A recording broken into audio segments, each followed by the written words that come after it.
আসসালামু আলাইকুম। আমি আজকে পার্টস অফ স্পিচ এর নাউন সম্পর্কে আলোচনা করব। নাউন প্রধানত দুই প্রকার। এক হচ্ছে কংক্রিট নাউন আর দুই হচ্ছে অ্যাবস্ট্রাক্ট নাউন। কংক্রিট নাউন আবার এদিকে চার প্রকার হয়ে গেছে। এক হচ্ছে প্রপার নাউন, দুই হচ্ছে কমন নাউন, তিন হচ্ছে কালেকটিভ নাউন, চার হচ্ছে ম্যাটেরিয়াল নাউন। আমরা প্রথমে যাচ্ছি প্রপার নাউন অর্থাৎ নামবাচক বিশেষ্যতে। সাধারণত প্রপার নাউন বলতে নির্দিষ্ট ব্যক্তি, বস্তু বা জায়গার নিজস্ব নামই বোঝায়। অর্থাৎ প্রপার নাউন নির্দিষ্ট কোনো ব্যক্তির নাম অথবা নির্দিষ্ট কোনো বস্তুর নাম অথবা নির্দিষ্ট কোনো জায়গার নাম স্পেসিফিক করে বোঝাবে।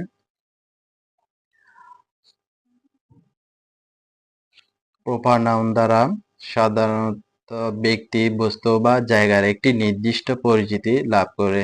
নির্দিষ্ট পরিচিতি যেমন ঢাকার নির্দিষ্ট একটা পরিচিতি আছে, বাংলাদেশের একটা নির্দিষ্ট পরিচিতি আছে, রহিমের নির্দিষ্ট পরিচিতি, করিম ইত্যাদির নির্দিষ্ট পরিচিতি। আর এটা হচ্ছে প্রপার নাউন। আর আমরা কমন নাউনে যাব। কমন নাউন হচ্ছে সাধারণ বিশেষ্য। সাধারণ বিশেষ্যর মধ্যে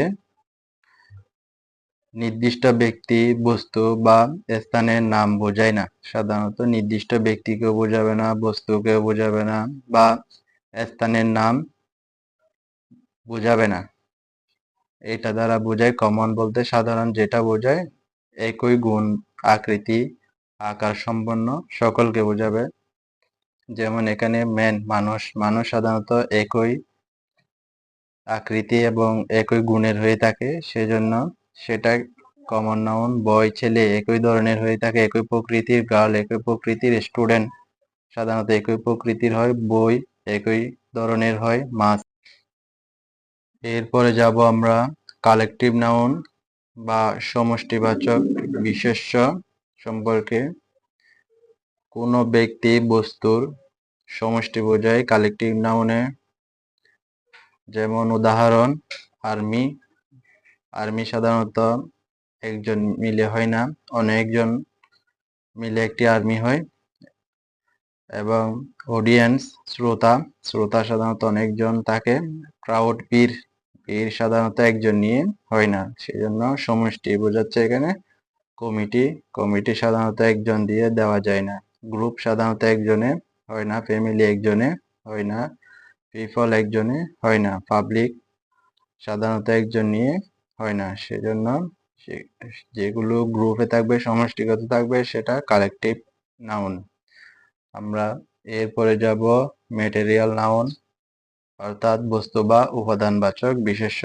সাধারণত ম্যাটেরিয়াল নাউন বলতে যাদের গণনা করা যায় না এবং কিন্তু পরিমাপ করা যায়। গণনা করতে পারবো না কিন্তু পরিমাপ করতে পারবো। যেমন রাইস, চাল আমরা গুনতে পারবো না, একটা দুইটা গুনতে গুনতে অনেক সময় চলে যাবে।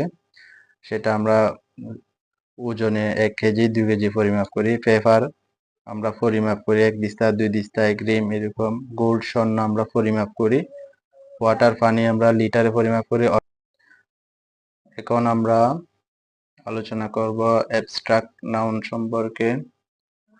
যে সকল নাউন দ্বারা দোষ, গুণ, অবস্থা ইত্যাদি বোঝায় সেগুলো হচ্ছে অ্যাবস্ট্রাক্ট নাউন। দোষ বোঝাবে, গুণ, অবস্থা বোঝাবে।